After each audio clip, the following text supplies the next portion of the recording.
Entonces ya se incorporó con nosotros el doctor José Berardo López Padilla, de quien les presumí hace un rato, que es médico cirujano, médico especialista en medicina familiar y médico especialista en gerontología y que labora en el Instituto Mexicano de Seguro Social. Don José Berardo, muchas gracias. Tiene usted 10 minutos para su disertación. Todos, buenas tardes. Gracias por invitarme a participar en este evento. Nunca lo había hecho, primera vez que lo hago. El día de hoy voy a hablarles como médico. Yo no soy filósofo, no soy teólogo, no soy tampoco abogado, no conozco de leyes, ni mucho menos, porque los médicos fuimos y somos formados para defender la vida en todo momento, en cualquier circunstancia. Esa es parte de nuestra formación hoy y siempre. Yo soy la tercera generación de médicos en mi familia. Mi abuelo, mi papá y un servidor somos y hemos sido médicos todas nuestras vidas y siempre ha sido esa la formación que nos han dado en toda la vida. Decía el doctor Víctor Frankl que nos pueden quitar cualquier cosa, menos la libertad interior. Recordar que el doctor Víctor Frankl estuvo en los campos de concentración en Auschwitz, en Alemania, por ser judío, y lo que le quedaba que él escribió en su libro, que espero que hayamos leído muchos o todos, fue la libertad interior. Esta libertad inherente a todo ser humano. Nadie nos la puede quitar. Incluso es un derecho universal también consagrado, creo que en nuestra propia Constitución y también en cualquier área en todo el mundo. Por lo tanto, ¿cómo legislar en la conciencia de una persona, de un ser humano? Y recordemos que los médicos somos seres humanos, que tenemos sentimientos también. No somos máquinas, ni somos tampoco aparatos, ni mucho menos. Somos seres humanos que sentimos y que pensamos y que también, por lo tanto, tomamos todos los días decisiones. Recordar que nuestra consulta diaria, nuestra atención médica diaria es una toma de decisiones constantemente, siempre buscando el bien de la persona. Ahora bien, recordar, he escuchado que han dicho que es en defensa de la mujer, la igualdad y esta cuestión también. 40% de los médicos en todo el país son mujeres. ¿Dónde quedan los derechos de este 40% de las mujeres médicos, doctoras, si a ellas se les quita su derecho a tomar una decisión con base en su propia cuestión interior? Recordar que esto no tiene que ver con la religión ni mucho menos, es un tema de conciencia propia, personal, que es una toma de decisiones con base en lo que creemos que es bueno y lo que es malo, y que es parte también de lo que nos han formado en nuestras casas, en primer lugar, en nuestros hogares, en nuestro ambiente, en el día a día y también en la formación académica en las universidades. El tema creo que viene también por la parte del aborto en México, que se ha mencionado tanto últimamente también. Una compañera doctora que es ginecóloga, amiga mía, me decía, imagínate, a mí me van a querer obligar entonces a practicar un aborto en un momento en el que no hay un peligro pues para la vida de la mujer. Y creo que si recordamos la ley que se derogó en la 10 bis, dice allí que es en caso de que no haya un peligro para la mujer, entonces se hará, no se hará, por ejemplo, este procedimiento. Por lo tanto, ¿por qué obligar a una persona a hacer algo que va contra sus propios principios? No hay un riesgo para la vida en ese momento y que se puede buscar otra opción a otra persona que sí lo quiera hacer dentro de su propia libertad como ser humano, que lo habrá seguramente. Hay compañeros médicos que no tienen mayor problema en hacerlo, probablemente, y ya es bajo su propia cuestión interna, esta libertad que tienen ellos en su conciencia.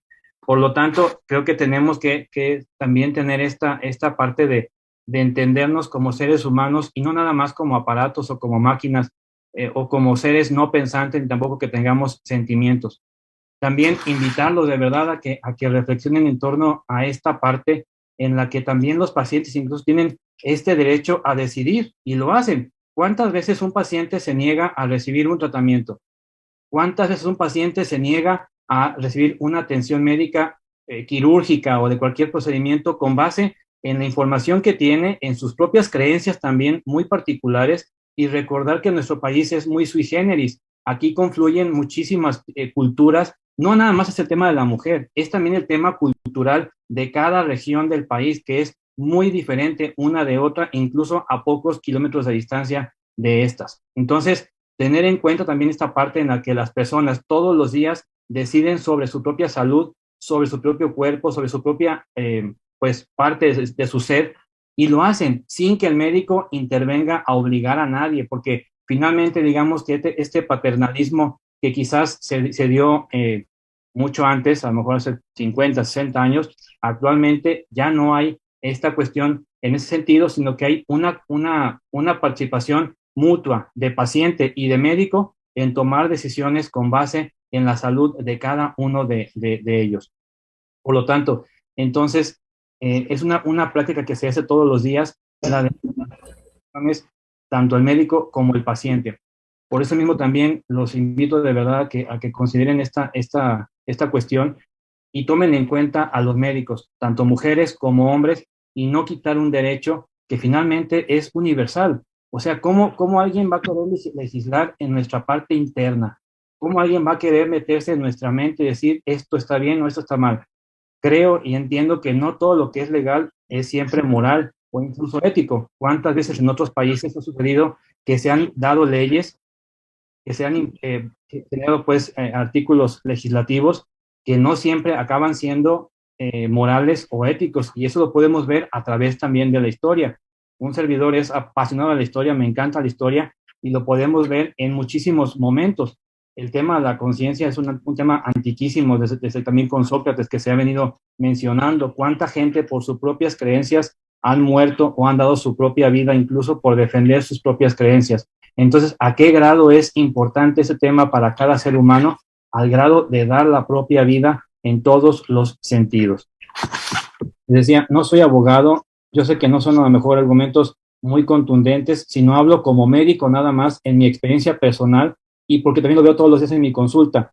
Tengo y atiendo pacientes adultos mayores todos los días y son personas que desean vivir, que tienen todas las ganas de seguir luchando y que también tener en cuenta que en nuestro país quizás la solución no es el aborto, no es la eutanasia, aunque no es un tema del día de hoy, sino que es también atender las causas más primordiales de nuestro sistema de salud, de lo que tenemos todavía que trabajar y mejorar todos los días en la atención para no llegar al punto de un aborto o de una eutanasia, sino irnos más allá, fortalecer el primer nivel de atención médica que ha sido también bastante golpeado últimamente con el tema de la pandemia, se ha visto muy saturado y muy cargado de trabajo. Entonces, si atendemos y fortalecemos el primer nivel, como se ha hecho en otros países, este tema no estaría ni siquiera a debate.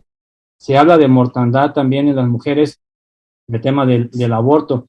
También las estadísticas, por desgracia, no siempre son confiables, son números generalmente nada más de artículos de investigación. No hay un sustento como tal muchas veces de lo que se menciona en cuanto a estadísticas, porque sabemos que México pues tiene muchas lagunas mentales en ese sentido.